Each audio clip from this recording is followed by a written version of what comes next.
आज उत्तराखंड आएंगी राष्ट्रपति। ऋषिकेश एम्स के दीक्षांत समारोह में होंगी शामिल। परमार्थ निकेतन में भी करेंगी गंगा आरती।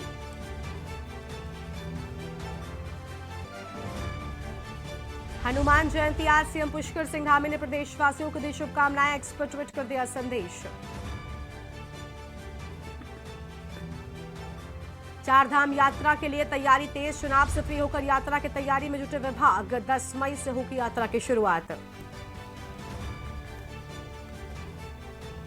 उत्तराखंड में धधक रहे जंगल। अब तक वनों में आपको बता दें कि आग लगने की घटनाएं 300 से ज्यादा। 436 हेक्टेयर जंगल को हुआ नुकसान। पर्वतीय क्षेत्रों में हल्की बारिश की संभावना। मौसम विज्ञान केंद्र ने जारी किया पूर्वानुमान। अगले 2 से 3 दिन में होगी भीषण गर्मी। उत्तराखंड के 27 लाख से अधिक उपभोक्ताओं को झटका। महंगी होगी बिजली। नई दरें इसी सप्ताह से संभव। आप देख रहे हैं के न्यूज, खबरों का सारथी। नमस्कार, आप देख रहे हैं के न्यूज इंडिया। मैं हूं आपके साथ गरिमा वाजपेयी। उत्तराखंड की शुरुआत करेंगे कुछ अहम खबरों के साथ में। देहरादून से खबर है, जहां पर राष्ट्रपति द्रौपदी मुर्मू का 2 दिवसीय उत्तराखंड का दौरा है। शाम 4 बजे विशेष विमान से पहुंचेंगी जौलीग्रांट एयरपोर्ट। राज्यपाल गुरमीत सिंह व सीएम पुष्कर सिंह धामी स्वागत करेंगे। ऋषिकेश एम्स के कार्यक्रम में राष्ट्रपति शिरकत करेंगे और परमार्थ निकेतन गंगा घाट पर गंगा आरती में भी शिरकत करने की बात सामने आ रही है। बड़ी खबर आपको हम बता दें। और हेलीकॉप्टर से देहरादून जीटीसी पहुंचेंगी राष्ट्रपति द्रौपदी मुर्मू। यहां से सीधे राजभवन जाएंगी राष्ट्रपति और रात्रि विश्राम करेंगी। बुधवार को आईएफएस के दीक्षांत समारोह में शिरकत करेंगी। ये बड़ी जानकारी आपको हम बता रहे हैं, जहां पर यहां से सीधे राजभवन जाएंगी राष्ट्रपति और रात्रि विश्राम करती हुई नजर आएंगी।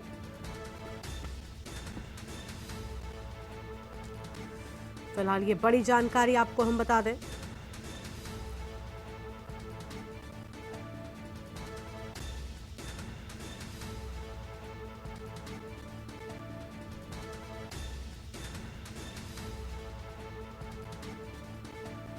और ऋषिकेश एम्स के कार्यक्रम में पहुंचने की बात सामने आ रही है। परमार्थ निकेतन गंगा घाट पर गंगा आरती में भी शिरकत करेंगी।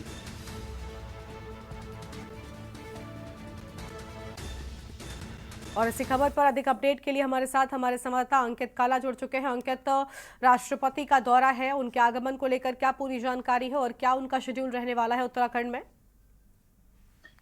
बिल्कुल गरिमा, देखिए 2 दिवसीय उत्तराखंड दौरे पर देश के राष्ट्रपति द्रौपदी मुर्मू हैं। उनके आगमन को लेकर के सभी तैयारियां पूरी कर ली गई है। जो जानकारी मिली है उसके मुताबिक आज शाम 4 बजे जौलीग्रांट एयरपोर्ट डोईवाला पहुंचने का उनका कार्यक्रम है और इसको देखते हुए भारी सुरक्षा फोर्स लगाई गई है। राष्ट्रपति द्रौपदी मुर्मू बतौर मुख्य अतिथि आज ऋषिकेश एम्स के दीक्षांत समारोह में प्रतिभाग करेंगी। 558 598 जो विद्यार्थी हैं, मेडिकल स्टूडेंट्स हैं, इन सभी को जो सम्मानित करते हुए वो नजर आएंगी। जानकारी मिली है कि उत्कृष्ट प्रदर्शन करने वाले जो विद्यार्थी गोल्ड, सिल्वर और कांस्य पदक देकर के राष्ट्रपति जो है वो आज सम्मानित करेंगी। इसके बाद फिर देर शाम उनका गंगा आरती में भी जाने का कार्यक्रम है। गंगा आरती के दौरान तमाम जो आम जनमानस है उनके लिए जो गंगा घाट पर जो गंगा आरती का कार्यक्रम है उसको फिलहाल के लिए तब तक बंद रहेगा जब तक कि राष्ट्रपति वहां पर उपस्थित रहेंगी। यहीं ऋषिकेश से फिर बाय हेलीकॉप्टर राष्ट्रपति जीटीसी हेलीपैड देहरादून पहुंचेगी। यहाँ से फिर सीधा भारी सुरक्षा के बीच वो उत्तराखंड राजभवन देहरादून पहुंचेंगी। रात्रि विश्राम आज राष्ट्रपति का राजभवन में होगा देहरादून स्थित, और उसके बाद फिर कल सुबह एफआरआई में एक समारोह का आयोजन किया गया है, जहां पर कि बतौर मुख्य अतिथि राष्ट्रपति प्रतिभाग करेंगे और इस कार्यक्रम को वो संबोधित करते हुए नजर आएंगे। तो आईएफएस का एक दीक्षांत समारोह है, उसमें भी वो बतौर मुख्य अतिथि प्रतिभाग करेंगे। तो इसके बाद फिर दोपहर के समय उनका वापसी दिल्ली पहुंचने का कार्यक्रम है। तो आज जब राष्ट्रपति शाम को 4 बजे जौलीग्रांट एयरपोर्ट पहुंचेंगी तो मुख्यमंत्री पुष्कर सिंह धामी, इसके अलावा उत्तराखंड के राज्यपाल retired lieutenant general Gurmeet Singh उनका उत्तराखंड आगमन पर भव्य स्वागत करेंगे। और इसके बाद फिर राष्ट्रपति ऋषिकेश एम्स में जाएंगे। ऋषिकेश एम्स के बाद शाम को गंगा आरती में प्रतिभाग करेंगी और इसके बाद फिर कल सुबह के समय एफआरआई देहरादून में जो कार्यक्रम रखा गया है उसमें वो बतौर मुख्य अतिथि प्रतिभाग करते हुए इस कार्यक्रम को संबोधित करेगी। तो ये कुल 2 दिन का कार्यक्रम है, जो 2 दिन के कार्यक्रम के हिसाब से हमने आपको जानकारी दी है। बिल्कुल, 2 दिनों का विशेष कार्यक्रम है और इस दौरान देखिए उत्तराखंड की जनता में राष्ट्रपति के आगमन को लेकर कितना उत्साह नजर आ रहा है अंकित?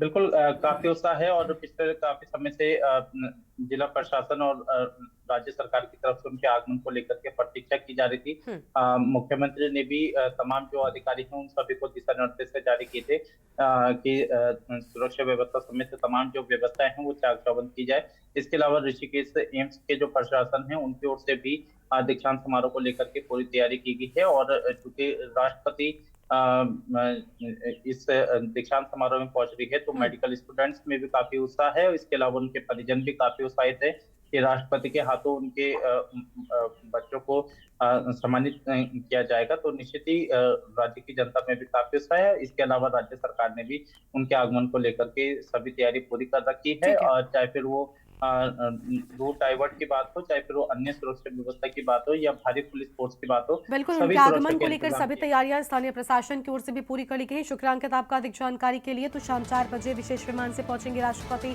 द्रौपदी मुर्मू, राज्यपाल गुरमीत सिंह व सीएम पुष्कर सिंह धामी यहां पर उनका स्वागत करते हुए नजर आएंगे। ऋषिकेश एम्स के कार्यक्रम में राष्ट्रपति शिरकत करने के लिए पहुंचेंगी।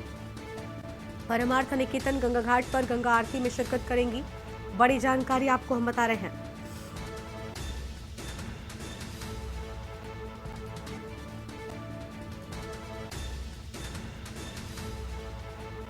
और आईएफएस के दीक्षांत समारोह में शिरकत करने की बात सामने आ रही है। फिलहाल इस वक्त की बड़ी जानकारी देहरादून से खबर, राष्ट्रपति मुर्मू का 2 दिवसीय उत्तराखंड का दौरा।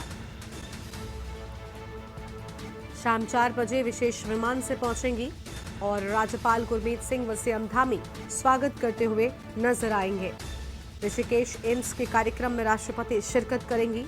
ये बड़ी जानकारी आपको हम बता दें। परमार्थ निकेतन गंगा घाट पर गंगा आरती में शिरकत करेंगी और हेलीकॉप्टर से देहरादून जीटीसी पहुंचेंगी राष्ट्रपति द्रौपदी मुर्मू। शाम 4 बजे विशेष विमान से पहुंचने की बात सामने आ रही है।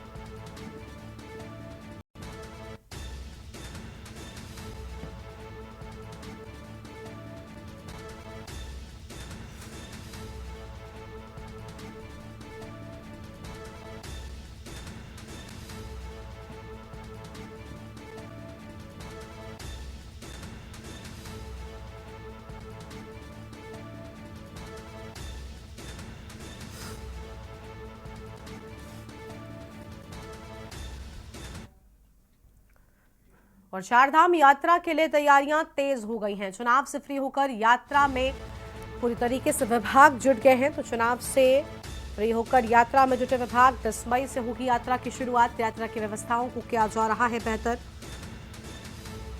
चुनाव आयोग ने भी विभागीय समीक्षा के निर्देश दिए। चारधाम यात्रा के लिए रजिस्ट्रेशन भी शुरू कर दिए गए हैं। तो चारधाम यात्रा के लिए भी रजिस्ट्रेशन शुरू होने की बात सामने आई है।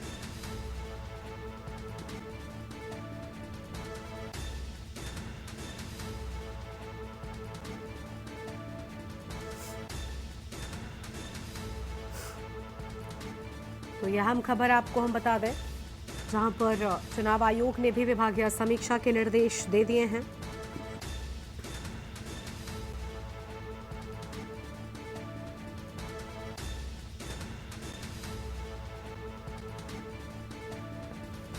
चारधाम यात्रा के लिए भी पूरी तरीके से तैयारियां जो हैं वो जोर शोर के साथ में शुरू कर दी गई हैं।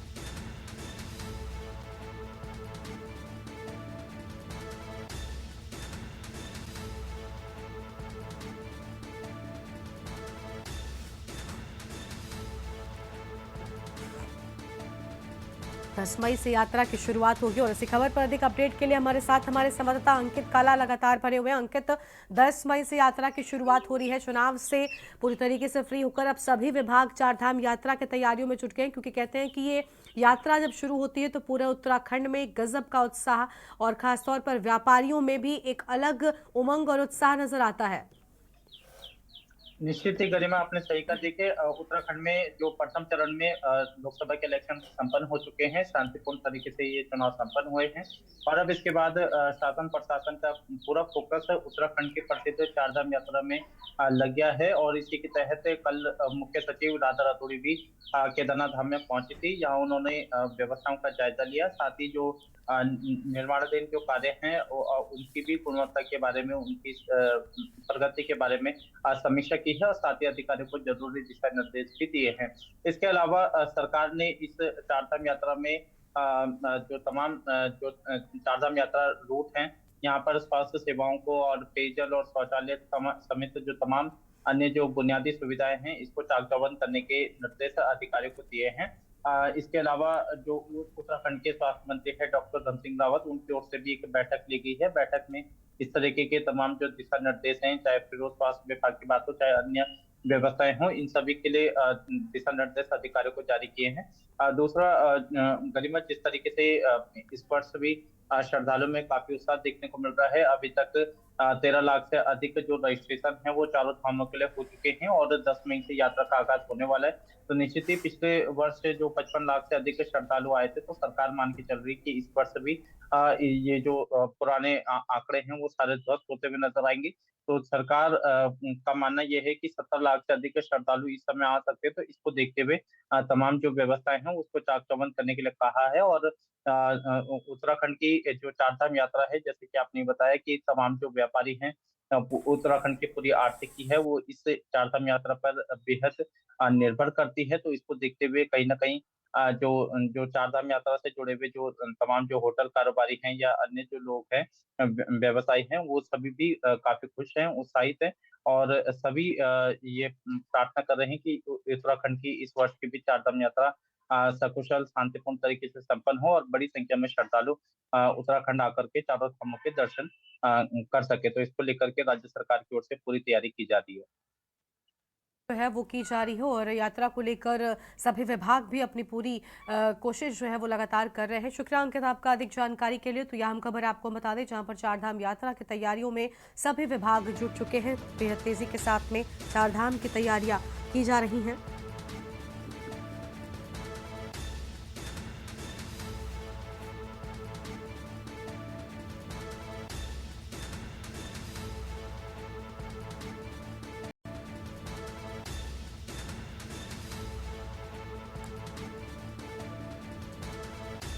ये बड़ी जानकारी आपको हम बता रहे हैं।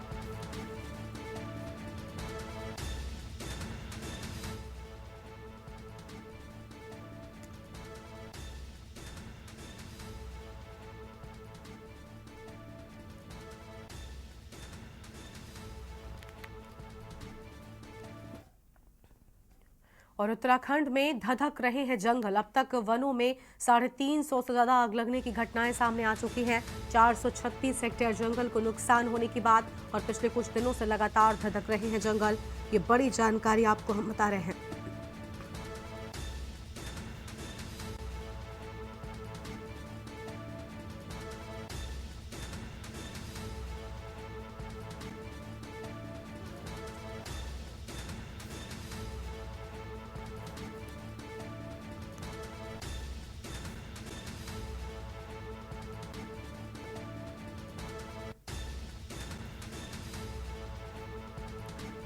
तो ये बड़ी जानकारी, जहां पर 436 हेक्टेयर जंगल को अब तक नुकसान पहुंच चुका है।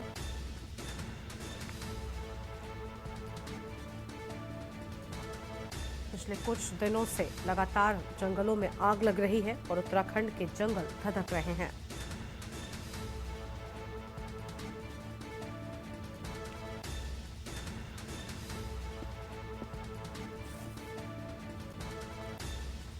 बड़ी खबर आपको हम बता रहे हैं, जहां पर पिछले कुछ दिनों से लगातार धधक रहे हैं जंगल।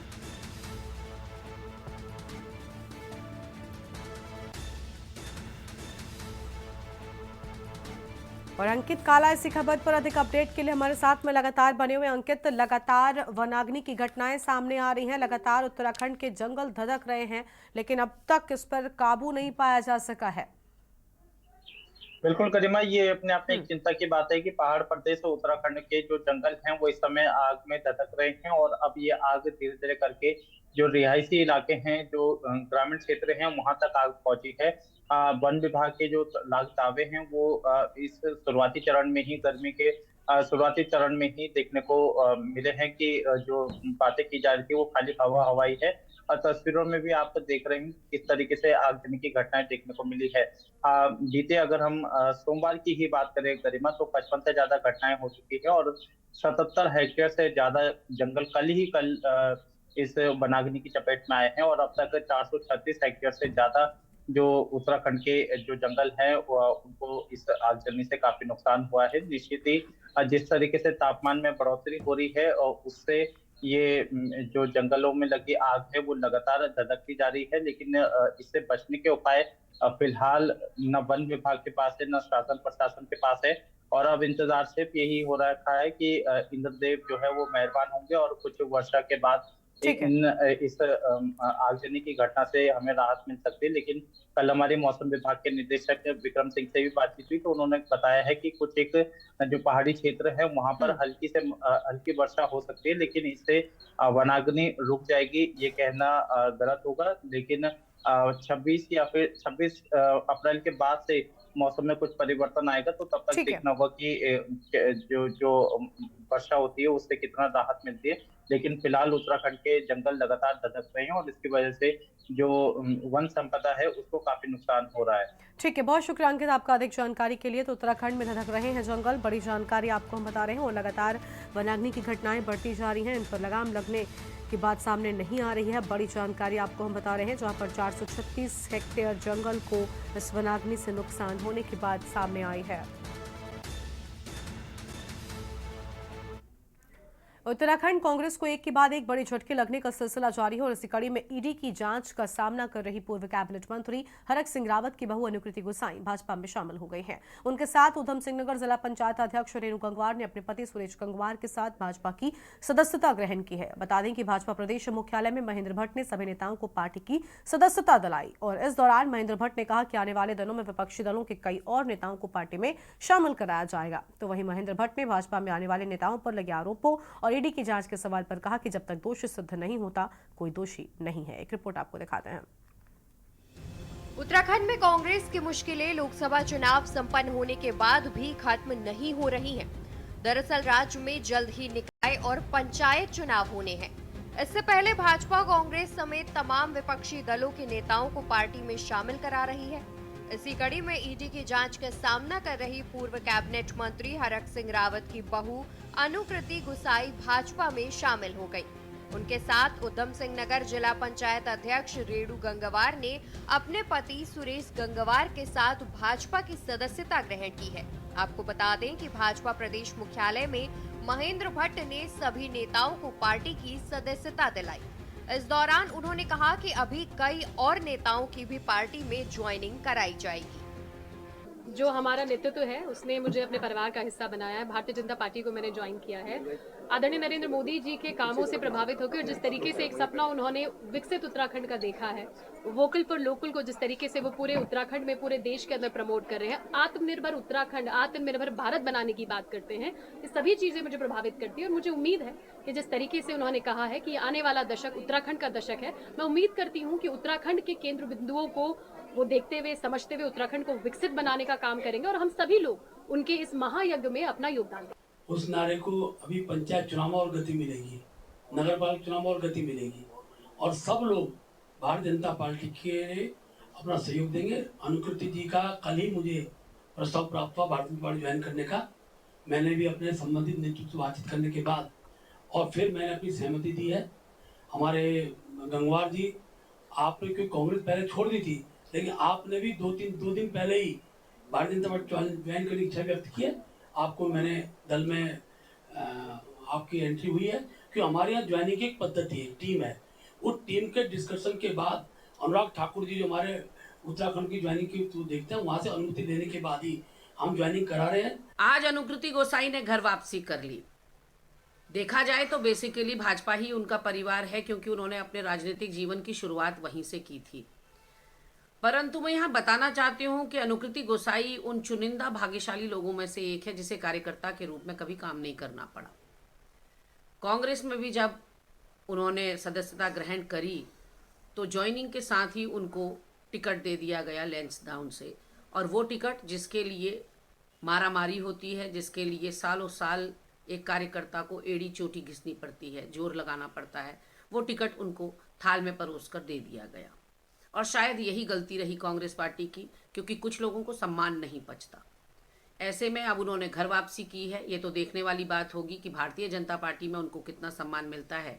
परंतु एक सवाल जो मन में कौध रहा है वो ये कि जिन केसेस के लिए लंबी पूछताछ ईडी सीबीआई के द्वारा अनुकृति गोसाई की हो रही थी, उन केसेस क्या क्या होगा?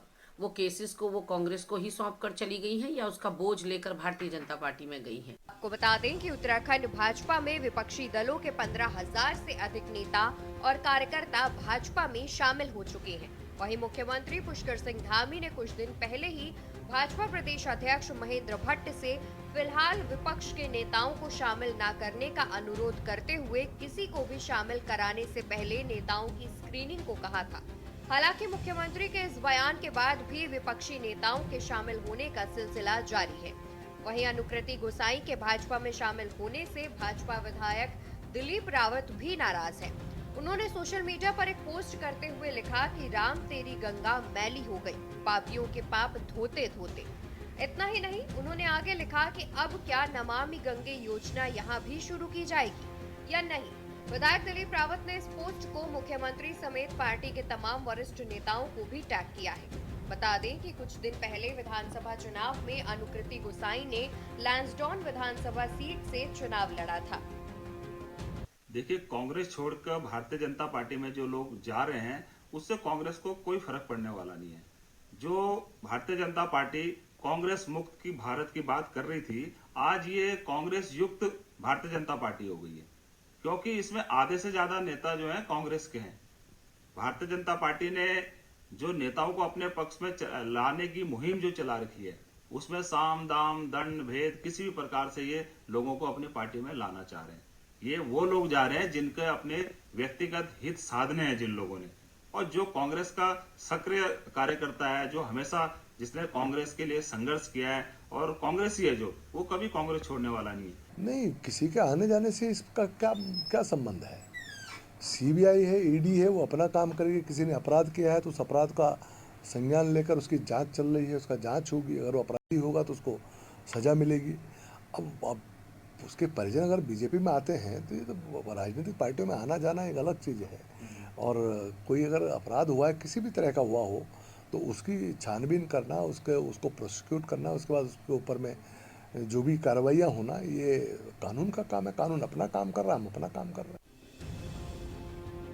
कुल मिलाकर राज्य में लोकसभा चुनाव संपन्न होने के बाद उत्तराखंड में जल्द होने जा रहे निकाय और पंचायत चुनाव के लिए भाजपा ने अभी से तैयारी शुरू कर दी है। भाजपा का दावा है कि कांग्रेस मुक्त भारत की दिशा में वो कार्य कर रही है।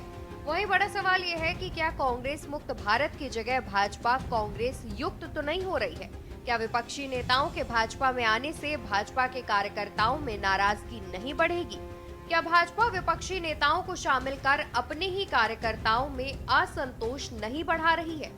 Uttarakhand desk report.